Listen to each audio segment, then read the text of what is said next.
So guys, if you are can't able to follow the strategy while trading, you can do one thing, and that is you can make two accounts. The first have the same balance as the second account, and you will going to follow the same strategy that you use on the first account, and you will use your emotion on the second account. The balance will be same. Okay, so तुम्हें इससे होगा क्या कि तुम्हें दोनों के result पता चलेंगे कि जिसमें तुम हमारी स्ट्रेटेजी को फॉलो कर रहे हो, तुम्हारे सेटअप के लिए वेट कर रहे हो, पूरे दिन वेट कर रहे हो, पूरे वीक वेट कर रहे हो, पूरा मंथ वेट कर रहे हो, उसमें क्या रिजल्ट है, और तुम जिसमें तुम्हारे इमोशन से जो ट्रेड कर रहे हो, डेली ट्रेड कर रहे हो, डेली अप डाउन, सुबह दिन शाम, तुम तीनों टाइम ट्रेड कर रहे हो, और तीनों में तुम्हारा जो रिजल्ट आएगा ना, तुम शॉकिंग हो जाओगे। तुम्हारा जो सेकंड बैलेंस है, तुम्हारा जिसमें तुम्हारी स्ट्रेटेजी तुम फॉलो कर रहे हो, उसमें कंसिस्टेंटली इतने बेटर प्रॉफिट्स दिखेंगे। तो अगर तुम्हारा सेटअप अगर 2 दिन में दिखता है, तो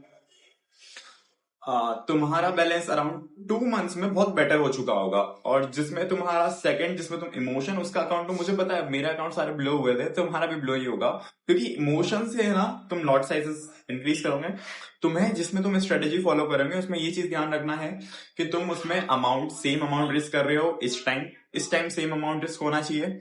और सबसे बड़ी बात ये कि तुम्हें उसमें सेटअप्स में जब भी ट्रेड लेना है, जब तुम्हारा स्ट्रेटेजी तुम्हें क्लियरली वहां दिखेगी, ओके, सेम अमाउंट रिस्क करना है, तुम उसमें तुम्हारा बैलेंस देखो। सबसे फास्ट सक्सेस ट्रेडिंग में यही है स्ट्रेटेजी, सभी के पास है, बट फॉलो नहीं हो पाती है अकाउंट्स में। सो तुम उस अकाउंट का सबसे बेटर सॉल्यूशन निकाल रहे हो, एंड दैट इज कि तुम सारे के सारे तुम्हारी स्ट्रेटेजी को फॉलो करोगे एक अकाउंट में, और तुम्हारा पूरा का पूरा जो इमोशन वाला जो चैप्टर है, जिसमें तुम ट्रेडिंग में तुम ट्रैप हो चुके हो और अकाउंट ब्लो हो रहे हैं तुम्हारे, अगर मेरे जैसे मेरी 5 साल की जर्नी जो ट्रेडिंग की रही है,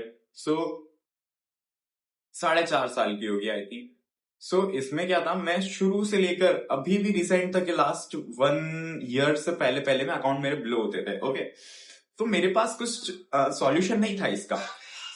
मैं मेरे फ्रेंड को मैंने कहा कि तेरे अकाउंट में मैं सभी के सभी ट्रेड लूंगा, मेरी स्ट्रेटेजी अगर मुझे वहां दिखेगी, मेरा क्लियरली ट्रेड दिखेगा, तो मैं तेरे अकाउंट में ट्रेड लूंगा, मेरा अकाउंट ही तेरे पास रहेगा। ओके, तो मुझसे पूछना कि मेरा सेटअप अगर उसमें है तो मैं ट्रेड ले रहा हूँ। ओके, मैं उससे सेटअप भी बताऊंगा। वो मेरा फ्रेंड है, वो भी ट्रेडिंग करता है। ओके, उसका बैलेंस कंप्लीटली अलग था, और मैं जो मेरे पर्सनल अकाउंट से बैलेंस कर रहा था, मतलब ट्रेड कर रहा था, तो उसके पास जब मैं ट्रेड लेने जाता था, तो वो बोला 2-3 दिन में मुझे सेटअप मिल रहे थे, तो मैं उसके साथ ट्रेड ले रहा था। और मेरे अकाउंट में हमेशा मैं डेली ट्रेड ले रहा था, daily losses profit laces profit था, और एट द एंड में लॉसेस में था। ओके, जो सेकंड अकाउंट था जिसमें मेरी स्ट्रेटेजी बहुत ज्यादा बेस्ट है। उस स्ट्रेटेजी से मुझे बहुत क्लियरली प्रॉफिट्स हुए, कंसिस्टेंट हुए, छोटे हुए, बट हुए जरूर। Okay, so that is my trading turning point. एक टर्निंग पॉइंट जो ट्रेडिंग में आता है ना, वो जो आप अपनी स्ट्रेटेजी को फॉलो करते हो ना, बिल्कुल मन लगा के फॉलो करते हो कि इसके अलावा मुझे कुछ नहीं देखना है, everything else is waste. Okay, so just keep that in your mind that you have to follow your strategy. Okay,